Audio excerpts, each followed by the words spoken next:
Good afternoon, everybody. It's Dr. Sean And Kim. here talking about sleep hygiene and sleep posture. Just a couple of things. Our sleep habits and our sleep position begins to develop in infancy, and it certainly develops as we grow, and it starts to change as we start to kind of grow into or out of our beds, however you want to consider it. The concept, when you see babies sleep, they're all over the crib. They flip over here, they flip over there. And then as we grow and sort of lose that extra space, we lose the railings. We can't roll over without the risk of falling off the bed. We become a little bit more static as we age. When we become more static, our body evolves and adapts into a typical sleeping pattern that is normal for us, and we spend so many hours in that sleeping position, especially people that get comfortable. Their body almost sort of forms to that position, and that's when the tone actually reduces. It's very, very difficult to change your sleep posture and position, but here's a couple of things to consider, especially if we're dealing with some aches and pains.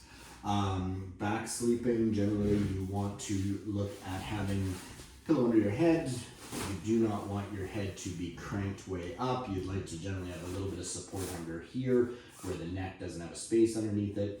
It's fairly neutral, not a lot of elevation. You don't want that massive pillow in that situation. Feet up, knees up.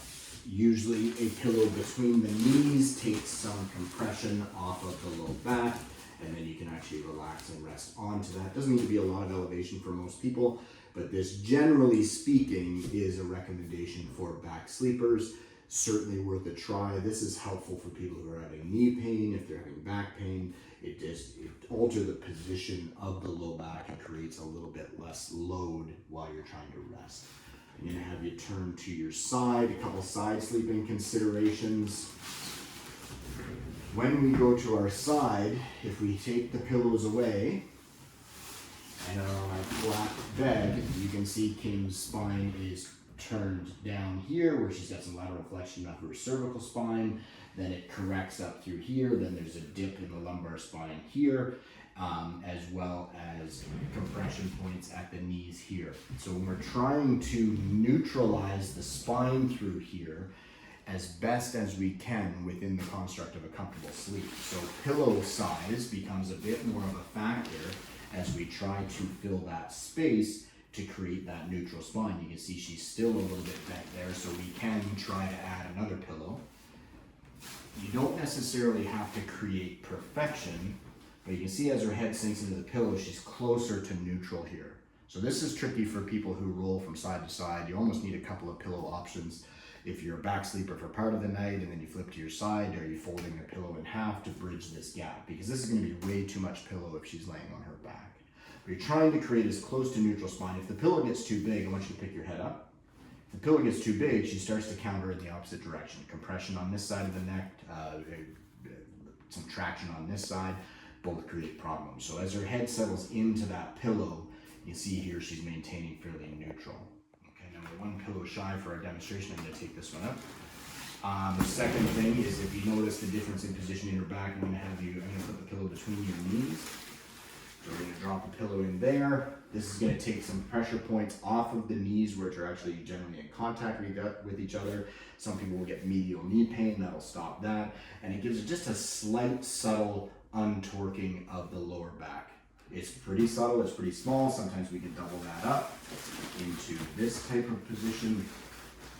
And again, see that sort of relax through. We just have to be careful. If there's too much bend, you can see the leg is hanging here. That can create some tension on the outside of the knee. So you have to sort of find that magical balance point for you that has relaxation in it, because it still is going to be very personal. I'm going to take that and flatten that back out, and that's going to be a more comfortable spot for you. Certainly very personal for you, because if this creates too much tension for Kim here, or too much compression here, she's going to have to alter and change that position a little bit. The other sleep hygiene tip, if you are uncomfortable, if you're battling some joint pain, whether it's a shoulder, whether it's your hips, your low back, your knees, generally speaking, your body's going to wake you up and you're probably going to be uncomfortable and you're going to have to change that position. So let's roll to your back. If you find that you are tossing and turning and trying to get comfortable, you are going to have a better chance of getting good, deeper sleep for some sort of prolonged period of time if you get up and move around and actually take some action.